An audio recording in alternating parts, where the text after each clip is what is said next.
Denver Broncos have their man at quarterback. NFL preseason pick'em continues, and some golf bets for those of you who want to get after it starting tomorrow. He's Tyler Fulghum. I'm Joe Fortenbaugh. Welcome to your Wednesday installment of Bet. I almost thought it was Thursday. Oh, it's been a confusing week. We didn't have a show on Monday in this studio. That's why we're back here again. No daily wager on Wednesday. You're doing radio all over the place, too, so all over mine running a million miles now. And our baseball bets on Monday were fantastic right up until they played that gosh darn ninth inning, and then we both went down in flames.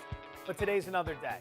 Speaking of which, youtube.com/ESPN Sports Betting is where you can go to find everything you need for the upcoming NFL and college football seasons. College football right around the corner, 3 days. Greg McElroy is going to join us in a little bit. Time for a little Let It Ride or Cash Out. Are you ready, sir? How we do it? All right, let's get down to business. Let It Ride or Cash Out is the name of the game. Here's how it works. If you agree with the assessment, you're letting it ride. If you disagree, you're cashing out. A little bit of a twist for today's show. We're bringing in some ESPN NFL Nation reporters. They are going to give us their favorite bet, and we're either going to agree with them or disagree. Todd Archer, who covers the Dallas Cowboys, is up first.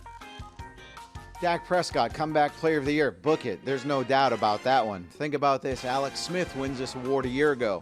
Didn't actually play particularly well, but his story was so strong from his comeback from the gruesome leg injury suffered with the Washington football team that they had to pick him. Well, it's same thing with Prescott. His comeback from the dislocated and fractured right ankle has been so well documented. But the difference is he's going to play really well. Maybe so much he gets in the MVP chase. And Prescott was asked, hey, do you want to be the comeback player of the year? He said no. All right, let it ride or cash out. Dak Prescott will win comeback player of the year at a price of plus 220. Well, you heard Todd Archer say it there. Dak doesn't want to win comeback player of the year. So I'm going to cash out here. I understand why he's the favorite for a good reason. I do think he's the most likely to win comeback player of the year because of the narrative, not just the injury, but remember, his own brother took his life, 16, 17 months ago. So when media start talking about that, not only physical anguish, but mental anguish and emotional anguish that he's coming back from. But there is a list of 4 or 5 guys right behind him that I think can be just as effective on the field and maybe even more so, and their teams could be better.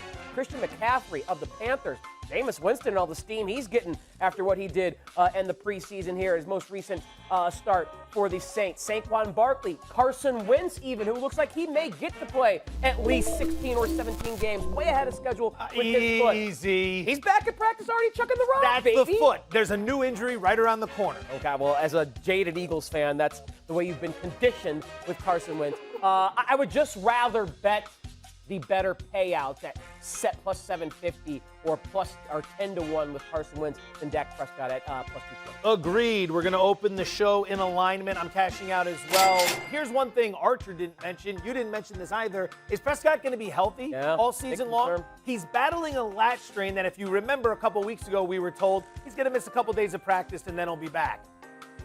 That's not what happened. He missed several days of practice, and we got a report from Adam Schefter late last week that this could be an injury that's nagging him throughout the course of the season. Translation, if he's not 100%, how well is he going to play? What happens if he aggravates it worse? Carson Wentz at 10-1 is a great price. Jameis Winston, Christian McCaffrey, complete agreement. I would rather have any of those three over Prescott. Like his prospects this season, but at the same time, with that injury concern, wouldn't make the bet. All right, let it ride or cash out. Number 2, we turn our attention to Jamison Hensley, who covers the Baltimore Ravens. My favorite bet is the Ravens leading the NFL in scoring. Since Lamar Jackson took over as the starting quarterback midway through the 2018 season, Baltimore has scored more points than any team in the league. And Jackson is entering this season with a major chip on his shoulder. I asked him about the report that people around the league are saying this is the year that defenses finally figure him out. Jackson had a look of disgust on his face before saying, I strongly doubt it. As long as the wide receivers for the Ravens remain healthy, the Ravens should be able to score over 30 points per game once again. Good price on this one, 15-1. Let it ride or cash out. Yeah, I may change my mind by the end of this show, but I'm going to cash out for now. That is a great price. And Jameson makes some great points about since Lamar has been this QB, they've been the highest scoring offense in the NFL. Not Brady and the Bucs, not Sean McVay and the Rams, not Patrick Mahomes, Andy Reid, and the Chiefs. It's the Baltimore Ravens. They can score in 3 ways. Their offense is dynamic, especially with that run game. The additions to the pass-catching core should help, although a lot of those guys are hurt right now. Their defense can take the ball away and score. Marlon Humphrey, Marcus Peters are guys who will put pick sixes on the board. Tucker does not leave points on the field with his leg. Great One of the most kicker. accurate Best. kickers in the game, and that matters. So I may change my mind despite this cash out. I just think when you look at the NFC West, the upgrade at the Rams at quarterback to Matt Stafford, Russell Wilson having another year with DK Metcalf, and now maybe boosting the tempo offensively, Trey Lance being able to work with Kyle Shanahan and healthy weapons, and Kyler Murray and that offense at the speed they'll play. Of course, there's always Mahomes and the Chiefs as well. Aaron Rodgers now back with the Packers. They're not going to be a potent offense, so there's just too much competition, even though 15-1 is probably a pretty good price based on the fact that since he's been the QB, Lamar and the Ravens have led the league in points. A lot of reasons I'm a fan of yours. I think the number one reason is your ability to say no and then give all the reasons for the yes, or say yes and then give all the reasons for the no. It is fascinating. Get my head twisted up like a pretzel. I will agree with you on this one as well. 15-1, a very good price, but I've got 2 problems when it comes to the Baltimore Ravens. Number one is Lamar Jackson and the COVID situation. He's not vaccinated. He's already tested positive twice. We're not going to get into the politics of this. The problem is if you test positive again, or you come into contact, or you miss any of these protocols, you saw what happened to Cam Newton, he's out for 5 days. That's a vaccinated player. He's not out for 5 days. That's a lot of risk when you're talking about leading the NFL in scoring throughout the course of the regular season. Problem number 2, the offense is shifting a little bit this year. They want Lamar Jackson under center more. They got a rookie wide receiver in Rashad Bateman who's already undergone groin surgery.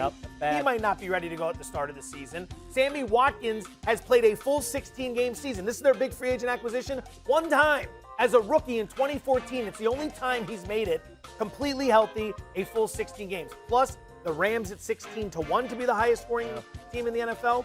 I'd take a look at that one. They can score defensively, and Matthew Stafford's going to make them a very potent offense. So that takes us to Let It Ride cash out number 3. We go to Jake Trotter, who covers the Cleveland Browns. The Cleveland Browns won 11 games last year, despite a new head coach, new schemes, a virtual offseason installing those new schemes, a season-ending injury to Odell Beckham Jr., and COVID-19 adversity that was almost unparalleled in the entire league. Now, going into this season, quarterback Baker Mayfield looks as poised and confident as ever. OBJ is looking healthy again, and the Browns significantly upgraded the defensive talent around Pro Bowl edge rusher Myles Garrett. Now, the schedule might be a little tougher this season, but with the 17th game, there is no reason why the Browns shouldn't easily top 9.5 wins. 9.5 wins for Trotter. Now, keep something in mind. This is an alternate win total. The standard win total for the Cleveland Browns is 10.5.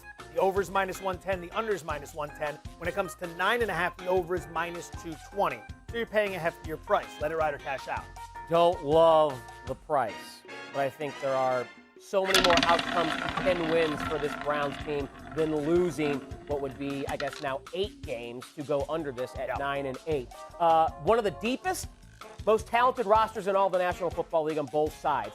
And they have a very identifiable and actionable scheme under Kevin Stefanski. We are going to run the ball down your throat with a dominant offensive line and 2 all-world running backs, and there's nothing you can do about it. They added that defensive talent as well around Myles Garrett at the back end and at linebacker with the Jeremiah Owusu-Koramoah out of Notre Dame. Nicely done. Nailed it there. And I can't confirm if that's right, though. You just got to say it with confidence. That's the way you do it. And you just, all right, maybe that sounds right. I don't know. In a pass-happy league, the Browns, like the Ravens, zig while everyone else is zagging. Defenses are getting smaller, and their offensive line and their backs are getting bigger. And of the favorites, this team relies least on its quarterback. The Bucs need Brady. The Rams need Stafford. Yeah. They don't need Mayfield. They need the dominant run game and a dominant defense, and I think they have that. That's why I will let it ride here. I think they're going to have at least 10 wins. Okay, what I'm going to do is a little change up here. I'm going to straddle the line. And what I'm indicating by this is saying I'm not playing the 9.5 that was laid out in front of me. I'm going to play the cash-out version on 10.5. That's the actual win total. I'm going to give you something actionable. I'm going under 10.5. All right, there are a lot of indicators from this Cleveland team last season that point to regression this year. No one wants to hear it because everyone's fallen in love with this team, but they were 11-5 last season, despite the fact that they were outscored by 11 points. Does that make any sense? How do you go 11-5 and get outscored by 11 points? you're not that great.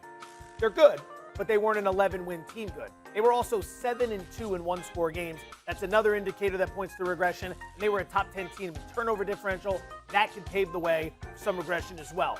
So walk easy when you got your hand in the Lions' mouth. And the Lions' mouth in this situation is the over on these Cleveland win totals.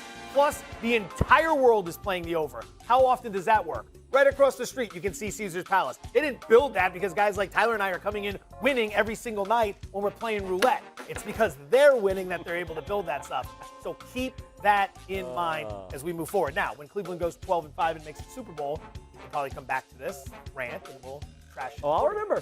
I'll remember that. All right. Decision-making time in Denver from one orange team to another. The Broncos have their man in a bit of an upset in the eyes of some. Head coach Vic Fangio announced today that Teddy Bridgewater is going to be the team's starting quarterback as they head into Week 1, a showdown with the NFC East New York Football Giants. Look at Bridgewater. In the Super Bowl era, nobody has covered a higher percentage of games than this guy. We talk about this every time he starts a game, and every time he starts a game, I'm equally stunned that we bring that up. It's incredible. Teddy ATS. Teddy ATS is what we like to call him around these parts. All right, so Denver's going to be laying 1.5 in New York against the Giants. That spread hasn't moved. They're 40-1 to win the Super Bowl, 20-1 to win the AFC this year, and they're 6-1 to win the AFC West. The Chiefs are a favorite.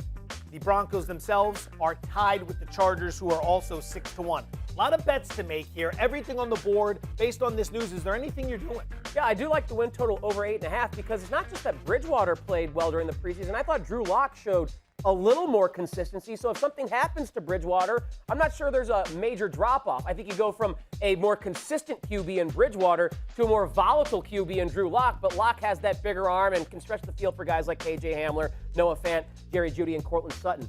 Not only is Teddy ATS the best overall as a quarterback against the number, but this is even better. 21-3 ATS on the road as a starting QB. What? 88% hit rate. So that Week 1 that you were talking about, God. hammer the Broncos. Well, here's the thing, though. The Giants and Daniel Jones, they haven't even played him this preseason. I don't think Jones that could great be of the a next team. Peyton Manning. Why would you not be playing Daniel Jones in the preseason? It makes no sense. There's one bet I'd look at here. Okay. One bet. Broncos to make the playoffs is plus 155. I think that is worth some attention based on what we're going to see here. This is a 5-11 football team from last year, but there are a few things that you can look to that are pointing to them taking a step up no matter who's at quarterback. Number one, they finished dead last in turnovers last year, in turnover differential. Dead last, the worst in the NFL. They also committed more takeaways or giveaways, I should say, than anybody in the business. Anytime you're on the extreme end of the spectrum, whether it's good or bad for turnover differential, there's going to be regression one way or another the following season. And for the Broncos, regression is a good thing when it comes to turnover differential. And that's why they're going with Bridgewater. Ultimately, his ceiling is not as high as Drew Lock, but his floor is much higher. He protects the football. He takes what the defense gives him. Fangio wants to win with the running game and with the defense. He's got the defense to do it. He's got a running game. If Bridgewater can protect the football and move the stick, Denver's going to be a decent team this year. Plus 155 to make the playoffs. Something worth keeping an eye on. But that is a bet for down the road. How about some bets for this weekend as we turn our attention to NFL preseason pick'em Week 3 edition. This is your Friday slate of action. Colts laying 2 against Detroit. That total indicates it will not be July 4th in Detroit when those two kick it off. Carolina's laying 4 against Pittsburgh. Kansas City and Minnesota will be squaring off in the nightcap. So let's begin with that game right off the top. Minnesota catching 4 on the road against Kansas City, total of 38.5. How would you play it? Looking at the total, and I'm going to keep betting unders in the preseason. They just keep winning. Not Monday. I finally got you. That's this SOB. I finally got them. Chiefs games this preseason have averaged just 31 points total. Now, Andy Reid says Patrick Mahomes and the ones might play a full half. I don't buy it, Andy Reid. You're going to put him out there for a series 2, maybe a full quarter, but that's it. It is at home, so maybe you try and placate to the Chiefs fans there at Arrowhead. But Mike Zimmer's defense, after giving up 33 to the Broncos in Week 1, really kind of, I think, got a tongue lashing, and they played a game against Carolina that ended 12-10. So I think that type of game is going to continue over to Arrowhead under 38.5. Defensively, I agree. I'm not going to fall for the banana in the tailpipe with Mahomes and the Chiefs starters. Reed knows what he has. I'll play Minnesota +4 here. This is a bit of a gamble. It's literally a gamble no matter what. But ultimately, Minnesota's offense has been terrible this preseason. 16 points through 2 weeks. And Zimmer has been very vocal after both games that they need to get better. So one of two things is going to happen here. They're either going to find a way to move that ball and finally put something on the board, or they're going to tank again. And then we're probably going to bet Cincinnati plus the points in week 1 against the Vikings. But I'll give them one more shot because I really think they want to get something going here. Minnesota +4 is the play. Jets laying 4, 33.5 against the Philadelphia Eagles, who scored literally no points their last time out. What do you like? Don't look now, but your New York Jetropolitans 2-0 ATS this preseason. Good. With Robert Saleh and Zach Wilson. I think that trend will continue against the Eagles. Bottom line, Saleh and Wilson and the culture they're building, I like way more than Sirianni and Hurts and the culture they got going on there in Philly. So I'll buy the green team. I think it's going to be much better this season. That's Saleh, Wilson, and the Jets. Jets may never lose again. Not guaranteeing it like Joe Namath, but they may never lose again now that they've looked to have finally figured it out at head coach and quarterback. I got nothing on that game, but I do have something for you. Carolina and Pittsburgh. Panthers are laying 4. The number continues to rise. This has been an 8-point swing. Pittsburgh was a 4-point favorite. They're now a 4-point dog. I would lay the 4 with Carolina. Point number 1, Mike Tomlin's made it very clear he's sitting a lot of his starters for this game. Dwayne Haskins is going to start the game. Dobbs is going to finish it up. You might have a couple starters on the offensive line start the game, but that's it. Remember, this is Pittsburgh's 4th preseason game. They played the Hall of Fame game. There's not as much they need to see as everybody else. On the flip side, Matt Rule has said expect to see a lot of his starters through the first half. Now, Christian McCaffrey will obviously be limited, but I think the game means more to Carolina. So ultimately, when you're going after this one, Carolina -4 is the play, but when we get closer to kickoff and they give you a first half number, I would play the first half as well with the Carolina Panthers. That's going to be a bet worth making considering the starters, not going for Pittsburgh, but going for Carolina. From the pros to the collegiate ranks, 3 days to the start of the college football season, week 0 on Saturday. And for more, because obviously we're going to need our fill of action, we turn to Greg McElroy, former Alabama quarterback, now ESPN college football analyst. Greg, we appreciate the time. Let's jump into it with one of the games that caught our eye on Saturday. Fresno State laying 27.5 points with a total of 62.5 against UConn. Are you willing to lay the big number with the Bulldogs here? Well, there's a lot of interesting basically storylines around this game. You look at UConn, hasn't played since 2019. Randy Edsall, their team took last year off, citing COVID problems. When you look at Fresno State, however, they dealt with their fair share of issues with COVID as well. And then you look at the teams, and I think when you look at Fresno State, it's a very physical group, a team that plays with a real chip on their shoulder. They're enormous across the front along the offensive line. At both guard spots, they're at 330. At both tackle spots, they're 320 plus. And this is a UConn defensive line that at their heaviest point, they're 290 pounds. And as you guys like to know, sometimes those roster numbers are inflated, especially the weights for defensive linemen. 27 points feels like a steal to me. Couple that with the fact that I see the forecast there in the Valley on Saturday, guys, highs of 105. In Storrs, Connecticut, as of right now, it is 84 degrees. They haven't seen heat quite like that. And the fact that it's the first game of the season, I think Fresno is going to destroy UConn in week number 1. I'm easily laying the 4 touchdowns. You could even get it at 27 in a couple spots, but I expect that line to steam as we near game time and that forecast gets a little bit more locked in. All right, Greg, let's look at another week 0 matchup that has all kinds of Pac-12 after dark shootout vibes, even though kickoff will take place while the sun is well high up in the sky. UCLA and Hawaii, the Bruins and Chip Kelly laying 17.5. The total is at 68.5 now, Greg, but it's dropped a 1.5 or so from opening at 70. So how do you feel about that total and what we expect to be a shootout, and which side are you most comfortable playing? Well, it's a really strange line movement, at least early on. 71% of the money is actually on the over that opened at 70. And yet, to see that line fall yes, currently at 68.5, but it fell as low as 67.5. Makes me feel like there's some strange line movement going on. So I'm going to take the over. I look at UCLA last year. They got in a bunch of shootouts, should be better on the defensive side of the football, and their offense returns a lot of really pivotal playmakers as well, including their quarterback, Dorian Thompson-Robinson. So I expect this to be kind of a run-and-gun shootout. Hawaii, on the other hand, not all that dissimilar to what they've been for the last 20 years. They want to run a lot of plays, they want to push the ball vertical, and they want to utilize their athleticism on the perimeter. I also think it's a look-ahead situation potentially for UCLA with LSU coming to the Rose Bowl the following week. So I think the defense might get off to a little bit of a slow start. I like the over there at 68.5 and kind of citing the unusual and strange line movement where the heavy money's coming in on that over at 68.5. All right, I'm going to ask you to transition from analyst to consultant and help me with your thoughts on what I'm going to be doing on Saturday. First game out of the chute, Big Ten matchup. Nebraska traveling to Illinois to take on the Fighting Illini. The Illini are catching 7. I'm going to play the dog here. Illinois has got 18 starters back, 9 on both sides of the ball. They've got a good offensive line. They can run. There are questions abound, obviously, but Nebraska's coming in with questions of their own. Penalties galore last season. Very sloppy on special teams. Chris the Bear Felica came on this very show earlier in the week, disrespectfully picked against me and took Nebraska. So are you with the Bear taking the points? Or are you going to be with me, Greg, and you're going to take the 7 with Illinois? You can play the Johnny Public play. Go for it. Take those points. Take the home dog. Surprised because Bear never takes a road favorite ever. So this is a little bit of an uncharted territory for all of us. I actually like Nebraska in this situation. I'd buy that number down from 7 to 6.5 just so I can get that football number. It's already starting to move in some places to 7.5, and that line stinks. To me, when you look at last year's performance against Illinois, Nebraska was atrocious, really bad. But it was the week coming after what was a big upset of Penn State. Luke McCaffrey, yes, that McCaffrey family, he started at quarterback for Nebraska, and they had 5 turnovers.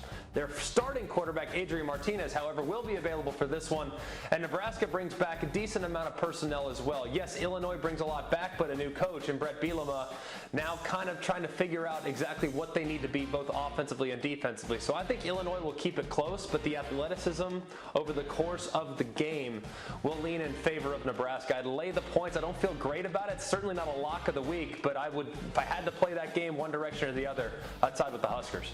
That's okay. Maybe we'll just make it a theme this week, bringing on guests to pick against everything I like as we head into week 0. Don't worry about it. Gonna be all right, buddy. I'm still with you here. If I win it. I'm still with you as your partner on the show. But I'm gonna follow Bear and Greg McElroy there and back the Huskers. I still love you. Now, perhaps the best game we'll see in the early part of the college football season, a week 1 matchup between Georgia and Clemson, a couple of top 5 teams, a neutral site affair that is, well, Georgia might have a few more fans there. Clemson might have a few more fans there. Who knows? But taking place in Charlotte, I believe, North Carolina. Clemson and Georgia matching up. 3 points. Clemson is laying 51.5, a lower total, but this is 2 really top-notch programs. How are you looking at that total? Who do you think wins this game? I know Georgia's dealing with a few injury issues at this point early in the season. Some people look at them on paper and think they could be the best team in all of college football, but early in the season, a really tough test. Clemson's been good in these spots. Do you like Dabo and the Tigers, or do you like an actual dog, the Georgia Bulldogs being a dog? Well done.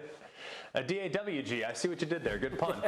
When I look at Georgia, if they were at 100%, I would lean towards taking the points. And I think you could, in some places, get it at 3.5. So clearly Vegas willing to give away that football number of 3 in some spots.